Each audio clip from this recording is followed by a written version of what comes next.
Beliau adalah Al-Habib Idrus bin Ahmad bin Idrus bin Ahmad bin Salim bin Ahmad bin Mutahhar Al-Mutahhar.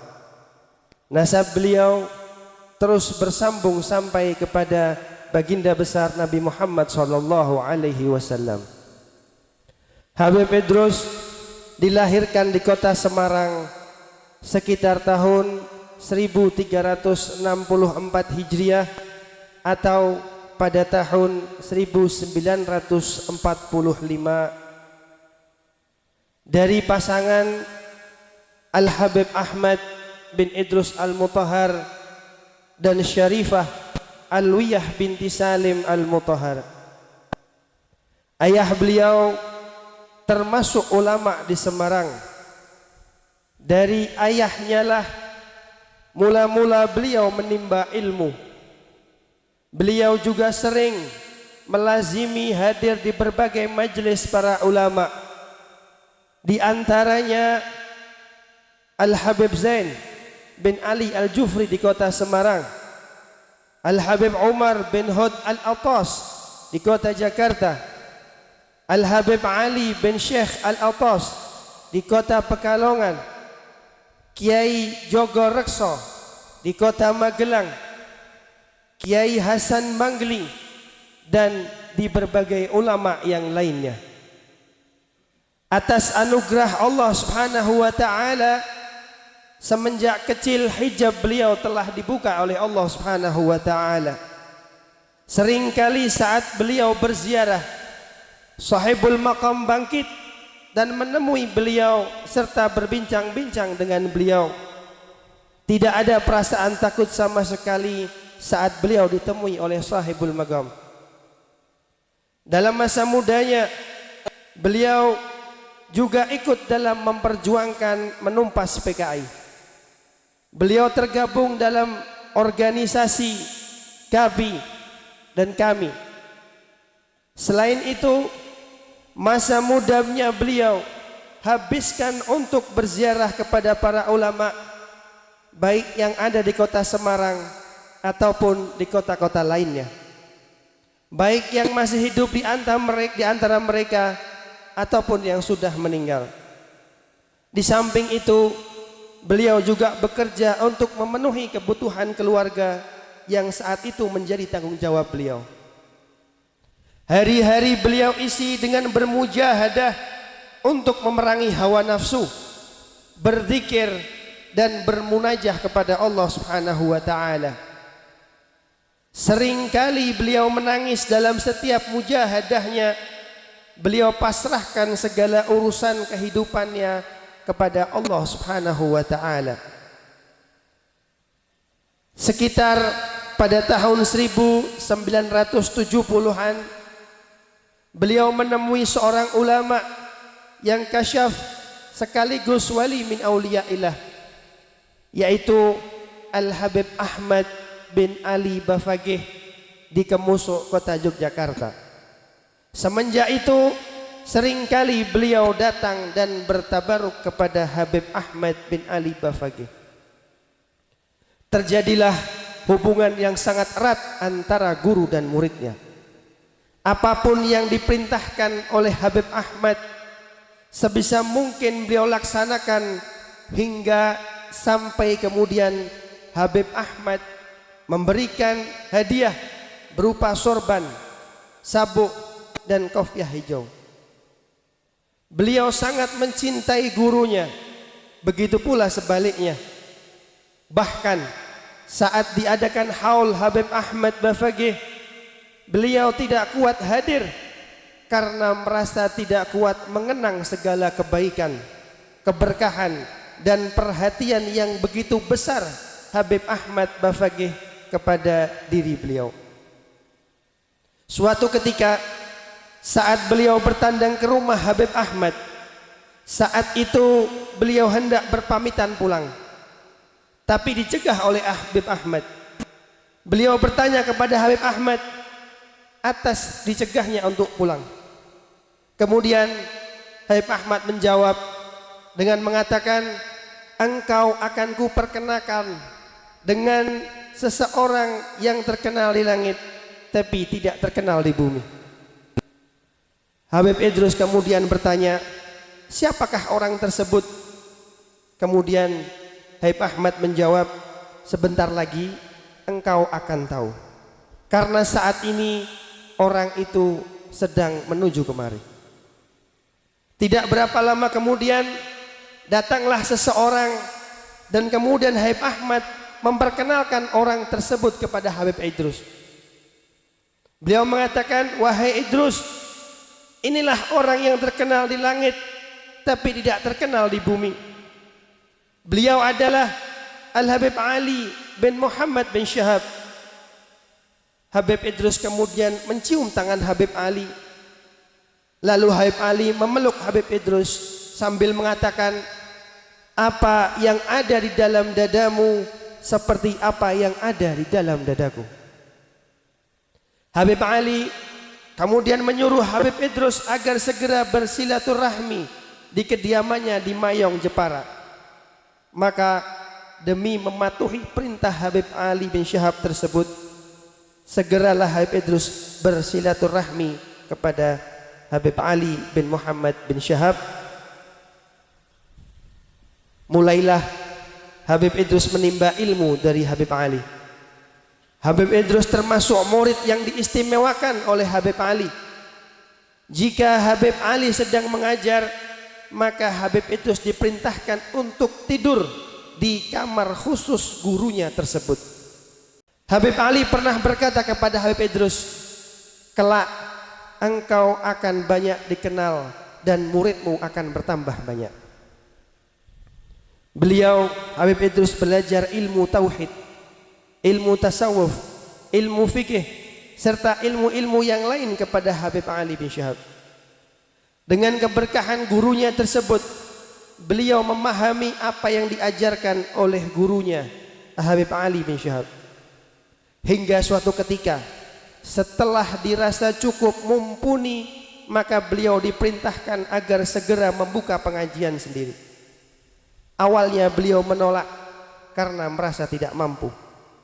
Akan tetapi Habib Ali memaksa, bahkan menyuruh salah seorang muridnya agar belajar kepada Habib Idrus. Demi mematuhi perintah gurunya tersebut, mulailah beliau membuka diri kepada khalayak umum. Di samping mengajar, beliau juga terus menimba ilmu kepada Habib Ali sampai Habib Ali wafat sekitar tahun 1991. Demi kecintaan kepada gurunya, beliau membangun kubah di atas makam gurunya tersebut. Bahkan seringkali beliau menceritakan tentang kelebihan, tentang kekeramatan, tentang kebaikan gurunya Al-Habib Ali bin Muhammad bin Syahab kepada para murid-muridnya. Selain itu, beliau juga menuntut ilmu kepada guru yang dicintainya dan sangat dibanggakannya, yaitu Al-Habib Lutfi bin Ali bin Yahya. Dari Habib Lutfi, beliau menerima sanad Thariqah Syadiliyah, dan Habib Idrus termasuk salah satu mursyid Thariqah Syadiliyah tersebut. Beliau juga banyak membaiat murid-murid untuk masuk ke dalam Thariqah Syadiliyah. Beliau Al-Habib Idrus seorang yang tidak ingin menonjolkan diri di dalam pergaulannya.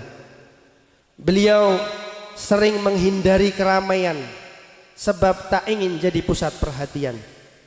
Bahkan waktunya banyak dihabiskan untuk bermunajah kepada Allah Subhanahu wa taala dan untuk membimbing para murid-muridnya.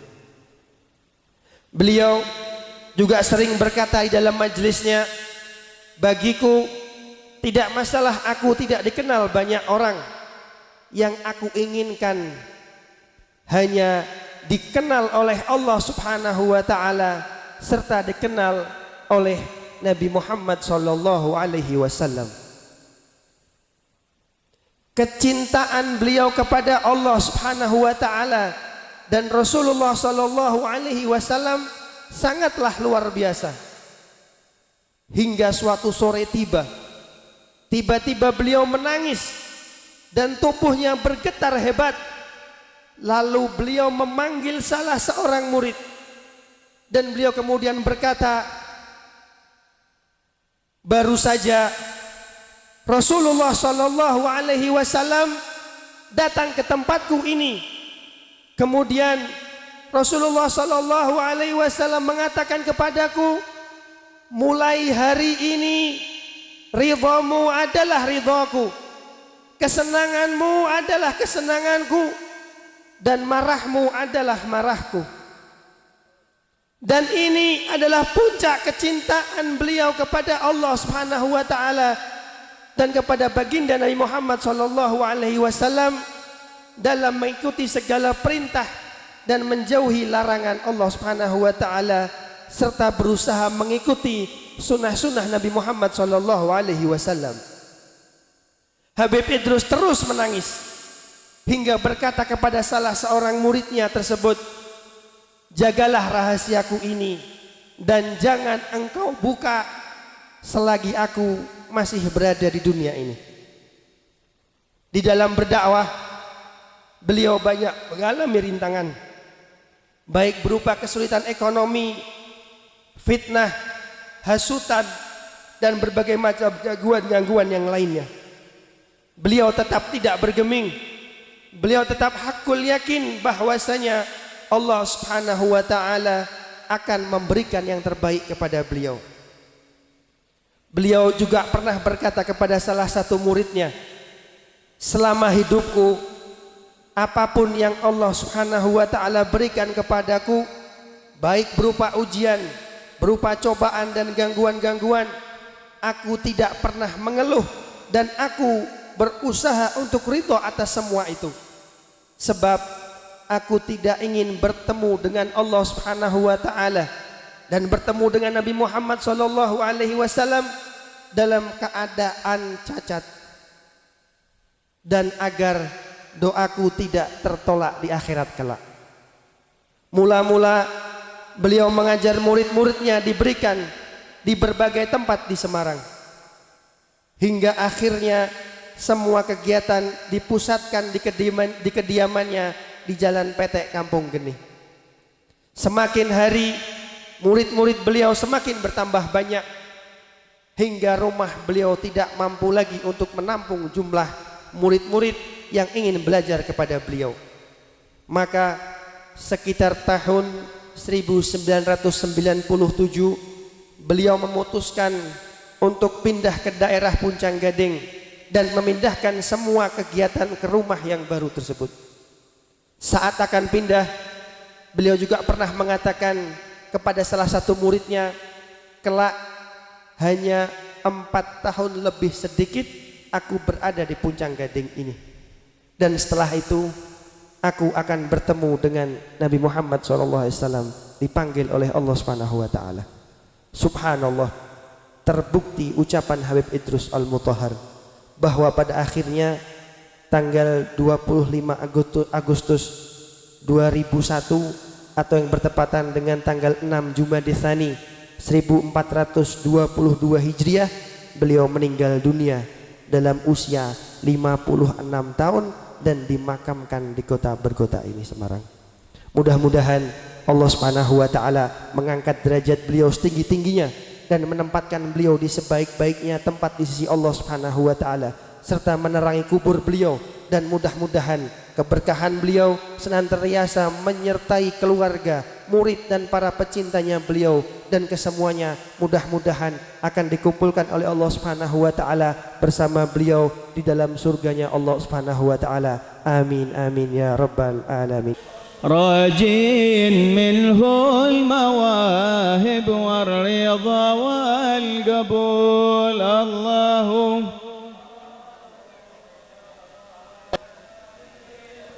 على فينا باب مولانا طرحنا الحمول. اللهم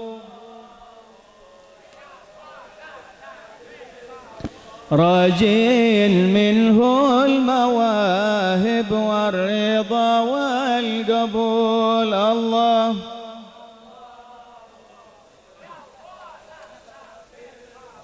نبغى كرامة بها تزكو جميع العقول. الله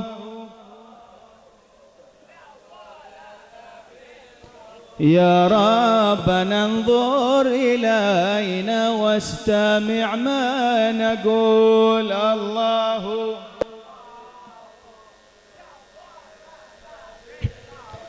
يا فارد يا خير معطي هب لنا كل سول. الله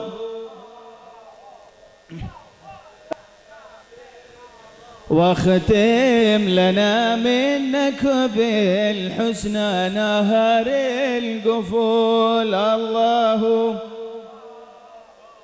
يا الله لنا وهب لنا القرب منك واللقا والوصول. الله عسى نشاهدك في مرآة طه الرسول. الله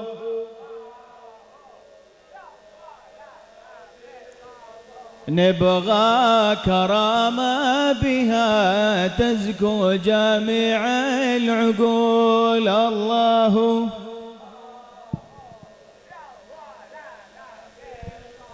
نسلك على الصدق في سبل الرجال الفحول. الله سبل التقى والهداية لا سبيل الفضول. الله يا الله طلبناك يا من ليس ملكه يزول. الله